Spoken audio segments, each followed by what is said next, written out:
All right. So if you've seen any of our videos, watched any of our content, taken our course, we always talk about we like to keep it raw and real, and we want to just not sugarcoat it, okay? Because we've been doing this for over 20 years. It's been a huge blessing for both of us and our families. We're very thankful for all the opportunities we have, but it's not always rainbows and unicorns and gumdrops and lollipops. Like there is the dark side to running a home-based cake business. So we always say we want to talk about not only the good, but we want to talk about the bad and the ugly, because there is some ugly. And so what we're going to talk about in this video are the 10 hard truths about starting a home-based cake business that nobody tells you. Because when you look on social media, it's mainly bakers showing you all these cool little videos with their cake twirling around and everything. And there's nobody really like just being real with you. And we want to be real with you because, yes, running a home-based cake business can just be a life-changing experience. But the more we can tell you about the things that you really need to know, then the better prepared and equipped you're going to be when you start it, or maybe you've just started. And this can help you avoid some of the struggles and things that we encountered early on. Just jump right into it. The very first thing is there will be late nights and early mornings. Like those are the norm. Absolutely. Yes. So when you're working with your cakes and you're going to do something and you have planned out that this is going to take you an hour. And next thing you know, instead of just taking you an hour, it's taking you an hour and a half because what you thought in your mind was going to work didn't work. So now you're having to figure out another way to do this. And so it's happened to me even to this day, like after working, doing this, and you have to shift and go into something else. And before you know it, you're there at 3 o'clock in the morning. And I don't know if you guys have ever seen the meme. And when I saw that meme, I'm like, oh my gosh, this is so true. And it's where all the buildings are dark and there's just this one little house, and that's the baker's house. And that's exactly how I feel. Yeah, and this isn't 3 a.m. in the morning, but you've had lots of not only 3 a.m. nights, 4 a.m., 5 a.m. You've gone to bed at 5 and gotten back up at 7 because you have a Yes. delivery, a customer pickup, you have to finish decorating, but there's all sorts of things that can happen. And also just depending on your workload, if you're doing multiple cakes, because you can bake in advance and freeze your cakes, but there's certain things that you can't do until the day of. Because sometimes when you're putting the decorations, they have to shape to the shape of your cake. You can't be doing it ahead. And I know some people put cakes on a dummy to get the form and all that. I don't do that. I don't like to do it. And so it's going to be different for every person. So you just have to know that this comes with the territory. And if you're like Carrie, the first 6 or 7 years when she first started out, she also worked a corporate job, and she worked second shift. So she went to work at around 3, didn't get off till 11. So she would come home, maybe grab something to eat. And then she's working from midnight till 8 in the morning. And then, Yeah. And it's especially true when you're trying to do both, because you're having to do 2 jobs and you're there, unfortunately. But once you get over that, and this could be your full time, then it's super rewarding. absolutely. All right. So the second thing that nobody tells you, and it's a hard truth, but it's just reality, you can pretty much say goodbye to your weekends and social life. That's just, it is what it is. Yes. Or you have to plan really well. And even when you plan really well, there are just some events that you're not going to be able to make. So many events that my friends have invited me to that I'm like, I make the cake for them. And then I am so tired because I've been on my feet for 3-4 hours. And I'm like, I can't go and be dancing and doing other things. Yeah. Like, I just can't make that party. And I mean, it just depends on your personality. But for me, it very much so, like, it took away a lot of my weekends. And for a lot of people that I know in the industry, it's the same thing. Yeah. Because think about it, like Friday night, when do most people have parties? Friday nights, weekends. Saturdays. When do most kids have sporting events? Saturday mornings and things like that. And that's when you're finishing up and you're delivering and picking up. And yeah, Carrie sacrificed a lot. But that's just the reality of it. Just be prepared, and because it's going to happen and you're going to think, oh, wow. But again, in the end, it can still be a very rewarding opportunity. Okay. The third thing is if you're home-based, then your house equals your workspace. So you have to keep it clean. Yes. You have to keep it clean, not only because you're working there. And of course, who wants to work in a messy kitchen? Nobody. But not only that, when your customers come to pick up their cakes, the house has to look good. Please make sure that your house is not all over the place. And then you're like, I'm sorry, I've been working, because regardless of whether they want to forgive you or not, they're going to think about that. But yes, absolutely. That's something that it's a reality. You have to be the baker, the decorator, and also the janitor. Yeah, absolutely. And think about this too. You got to keep the dishes clean, like no pets in your baking and decorating areas, all sorts Mhm. of things, because you wouldn't want to go to a restaurant and see where it's nasty.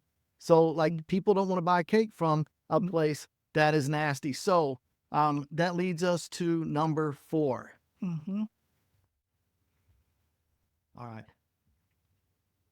The pressure of tight deadlines is real. Like, you have to think about it like this isn't something Carrie and I were talking about this. Like, you hire somebody to come work on the plumbing at your house, and they say they're going to be done by Thursday.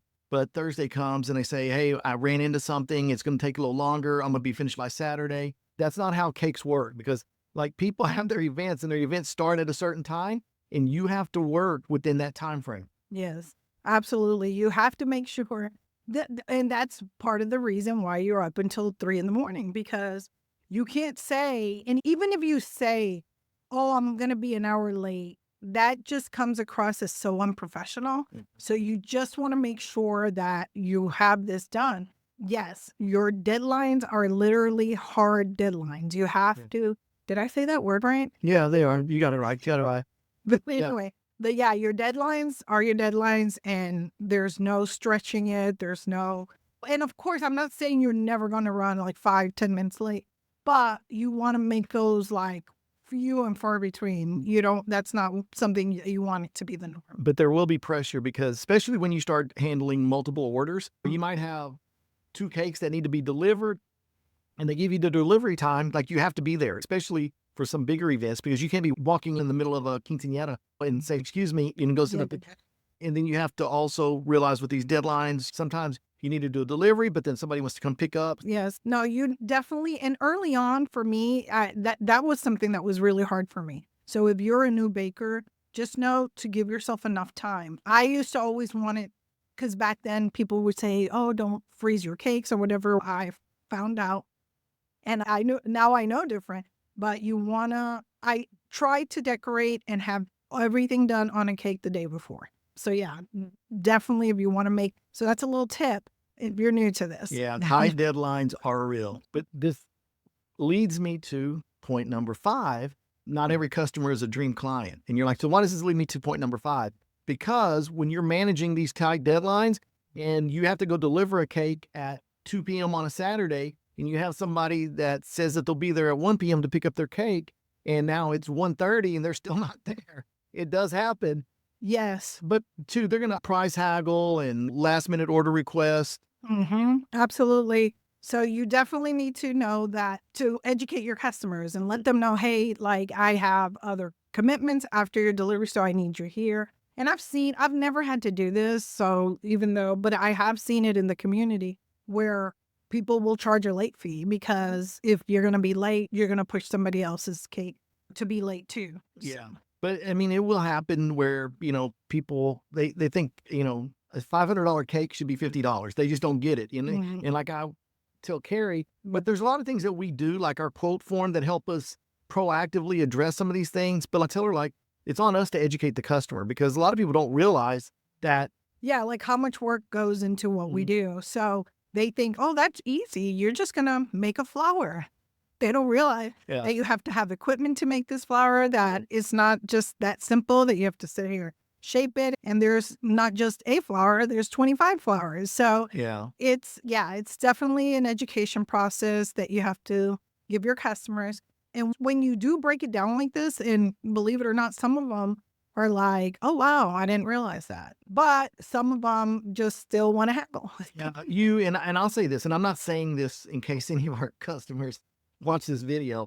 In 20 plus years, like, we have had very few clients that are like nightmares, like maybe one bridezilla, but we are preparing you because it does happen. So Yeah, and it's a true thing. Like, I'm sure, like you guys are watching this video, I've watched other videos from other decorators that this is what happens to them.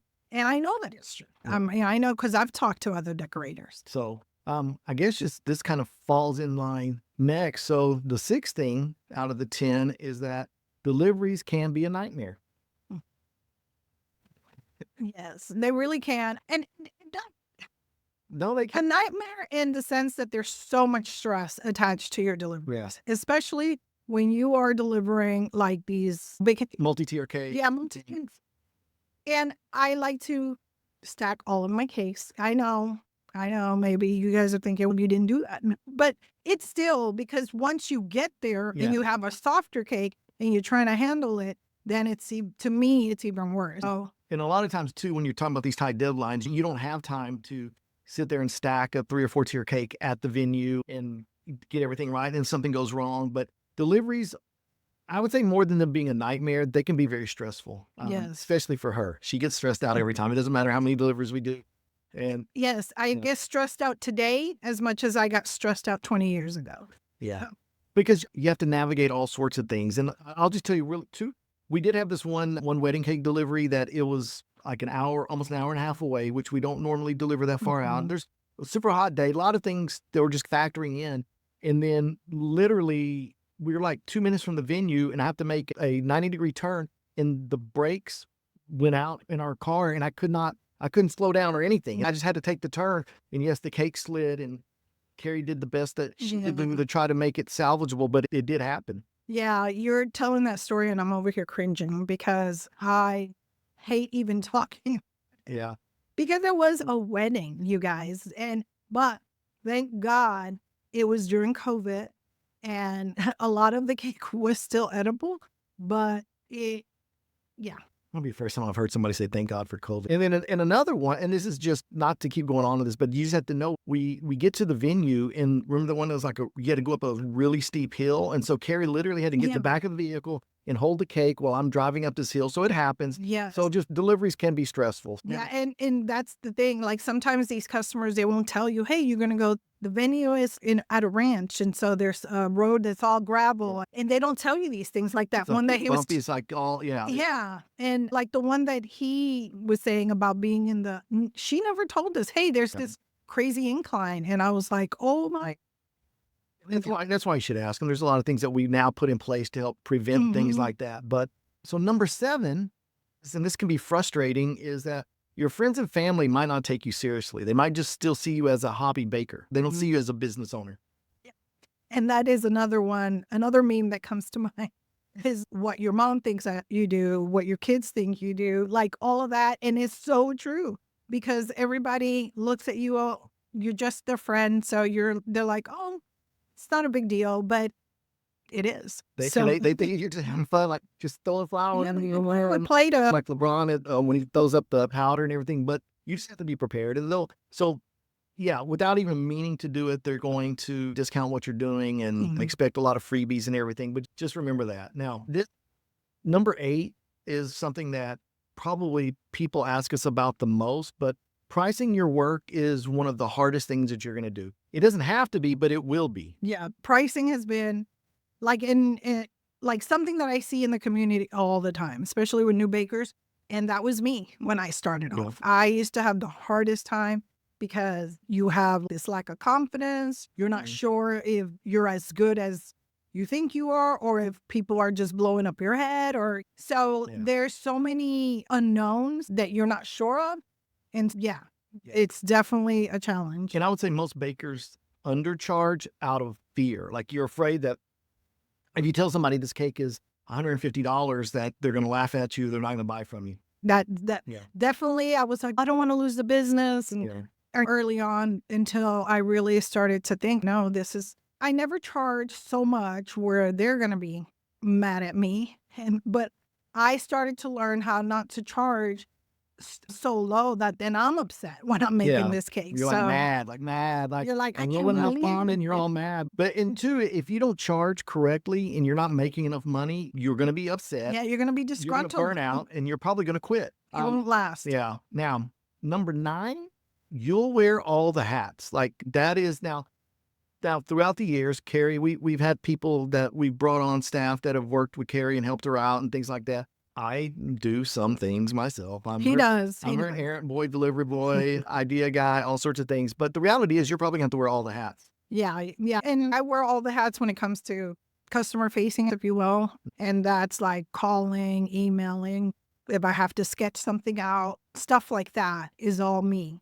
And a lot, Mhm. 9 times out of 10, I am the one that's going to get shopping, but he does step in and help me a lot. So, I step in and help. I'm the one going to 5 different stores to get stuff. when I forget, And then when I'm done and it's 10:30 at night, because it's those late nights, and mhm, I hear her say, "Babe, you're gonna kill me." "What?" "I ran out of buttermilk," or whatever. But it's just a part of the business. But you're gonna have to wear all the hats. You're not just the yeah, baker, you're the marketing team, the customer service rep, the accountant, the delivery driver, photographer, social media manager, like, you're everything. So just yes, at least start, especially when you start out, which because we don't want you to burn out. Number 10 on our list of the 10 hard truths that nobody tells you about when starting a home-based cake business, your passion for baking won't be enough. mm, That's just the reality of it. no, it will not. Because trust me, I wanted to quit. Like, loving to bake is awesome, but that's not gonna pay the bills. Like, you have to learn to treat this like a business. We've done some other videos on your mindset, and we said it there, like, if you treat it like a hobby, it's gonna pay you like a hobby. Mhm. And so your passion, like, you have to this is a business, you need to run it like a business. Yeah, if you don't do it as a business, it's not gonna pay you well enough for you to be like, "Oh, yeah, I don't wanna attend these events. Oh, yeah, I wanna stay up till 3 in the morning. Oh, yeah, like, I wanna be kneading this ball of fondant that hurts my hand for hours." No, like, that is not the end result is not gonna be enough because 'cause you're gonna enjoy it for such a short period that then you're like, "You know what? That was really nice, but I don't wanna do this." Yeah, that's true. Les Brown, he's a famous motivational speaker. He says something about money, but he says, "You don't become a millionaire and then learn how to think like one. You learn how to think like one and then you become one." And I would say it's the same thing with this. Like, you can't think like, "Oh, I'm gonna start my cake business and I'm gonna learn to think like a Mm, business owner." Like, you need to learn to think like a business owner from day one. Because mm. if not saying you can't overcome it, but you're just gonna set yourself up for a lot of heartache and things. Yeah, unnecessary pain. Yeah. Those are the 10 hard truths that nobody tells you. This is not all about like all these like really cool tutorials and things like that. We want to tell you like, and there's more than 10, but Yeah. these are just 10 that we thought like this is going to get you heading in the right direction. Really give you a realistic picture of what to expect. Is there anything that you want to add? Do you want to add a bonus? I wanna leave you guys encouraged that Yeah. even though all of these things happen, it's super rewarding. If this is your passion, if you truly enjoy baking and you love like for me, I love seeing somebody get a cake and be so happy for it. Oh yeah. It like everything else doesn't surpass that feeling of a customer getting their cake and being like, "Oh my gosh, this is so beautiful." Yeah. So, That's a really good point. You're so awesome. That's one thing of those things. I'm just like hammering everybody. It's hard. It's hard. No, but it is. That's where some of the fulfillment comes from. I yeah. mean, we made a little coin along the way too, so it has helped pay for itself. But some of the testimonials that you've gotten just from how this is, a lot of times cakes are like the centerpiece of the event, Yeah, especially weddings and quinceañeras. yeah, and make sure that you think of it that way. You don't wanna ruin somebody's Yeah. special moment day. So there is a lot of stress that comes with that, but at the same time, it's super rewarding to Yeah. know that you're part of somebody's special day. So hopefully you have hopefully you have a realistic picture of what to expect, but hopefully you're not completely discouraged either. We are here to help. That's why we do what we do now. Yeah. We still run Carrie's Creations full time, but also full time we're trying to help other bakers like you get started. Maybe bakers that have already been running their business, but they're just stuck. We help you get unstuck. And a lot of the things that we talked about that are the hard truths, we learn just through trial and error. So now Mhm. we have things in place, like I Mm. mentioned. And that's no, I was Yeah. gonna say, hopefully, this is not to just say, "Hey, no, don't do this," but Yeah. more like to put these things in your mind so that you can avoid those things. Yeah. And we're here to help. So if you have any questions, if there's something that you're struggling with, something you're unsure of, leave it. Just let us know in the comments. We will answer every comment personally and Mhm. directly. And we are here to help. We want to see you win. We've been blessed and we want to be a blessing to you. Yep. And I just thought I should have flowers so I could throw it. I hope you guys learned something from it. Yeah. Take care.